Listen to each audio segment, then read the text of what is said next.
आजच आपल्याला माध्यमातून कळालं की काही पदाधिकारी भारतीय जनता पार्टीमध्ये प्रवेश करणार आहेत। खास करून दिलीप भाऊ कोल्हे असतील, हरिभाऊ चौगुले असतील, समर्थ मोठे असतील, या लोकांनी मला वाटतं आता कॅमेऱ्यासमोर येऊन त्यांची भूमिका स्पष्ट केलेली आहे।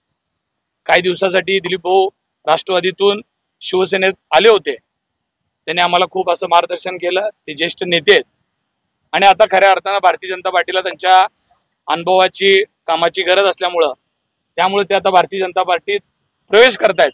मला वाटतं भाऊंचा आता तिसरा कितवा पक्ष प्रवेश आहे माहित नाही, चौथा पक्ष प्रवेश आहे आणि आता भारतीय जनता पार्टीत ते प्रवेश करून भारतीय जनता पार्टी वाढवण्याचं काम करतील। आमची युती आहे, जरी ते आमचे जुने सहकारी असतील त्यांच्याबद्दल आमचं कुठलंही दुमत नाही आहे।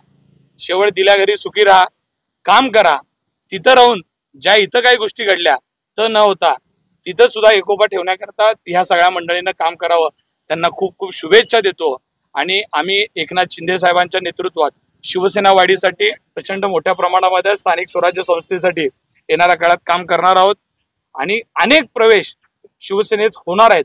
अवघ्या काही दिवसामध्ये तुम्हाला लक्षात येईल की शिवसेनेमध्ये प्रवेश करणाऱ्यांची रांग जरी 2-3 पदाधिकारी गेले तरी हजारोच्या संख्येनं काही आदर पक्षातनं शिवसेनेमध्ये येताना आपल्याला बघायला मिळेल। शिवाजी सावंत देखील भाजपच्या वाटेवर आहेत, तुम्ही त्यांच्या नेतृत्वाखाली अनेक वर्ष काम केलेले आहे। प्राध्यापक शिवाजीराव सावंत सर हे अतिशय ज्येष्ठ नेते आहेत, त्यांचा शिवसेनेला खूप उपयोग झालेला आहे। ज्येष्ठ नेते आहेत, त्यांनी शिवसेना वाढीसाठी काही प्रयत्न केला आहे, पण आज काही कारणाने ते पक्ष सोडत आहेत। मला असं वाटतं त्यांच्या स्थानिक राजकारणाचा, त्यांच्या कौटुंबिक राजकारणाचा हा निर्णय आहे का काय असं वाटतंय। त्याच्यामुळे ते जिथं जातील तिथं त्यांचं नेतृत्व करण्याचं काम करतील आणि त्यांनाही सुद्धा माझ्या खूप शुभेच्छा आहेत।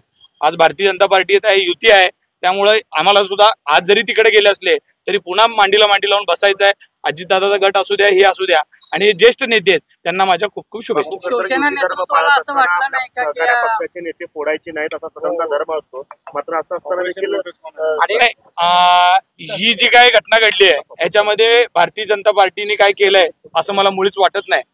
काही स्थानिक राजकारणामध्ये आणि त्यांच्या कौटुंबिक राजकारणामध्ये कंटाळून काही लोक पक्षप्रवेश करत आहेत, त्याच्यामध्ये भारतीय जनता पार्टीनं काही जास्त परिश्रम घेतलेत असं वाटत नाही, कारण या लोकांनी हा निर्णय घेतला होता आणि ऑपरेशन लोटस वगैरे नाही, ऑपरेशन टायगर काही दिवसात आपल्याला दिसेल। लोकांची गरज वाटली नाही का?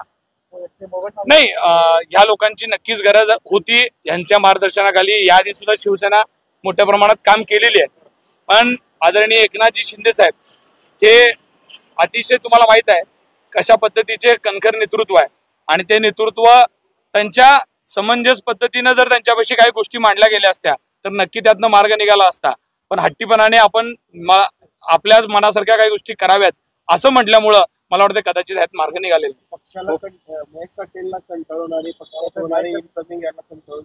मी इतर कुणाच्या नावावर काय चर्चा करणार नाही।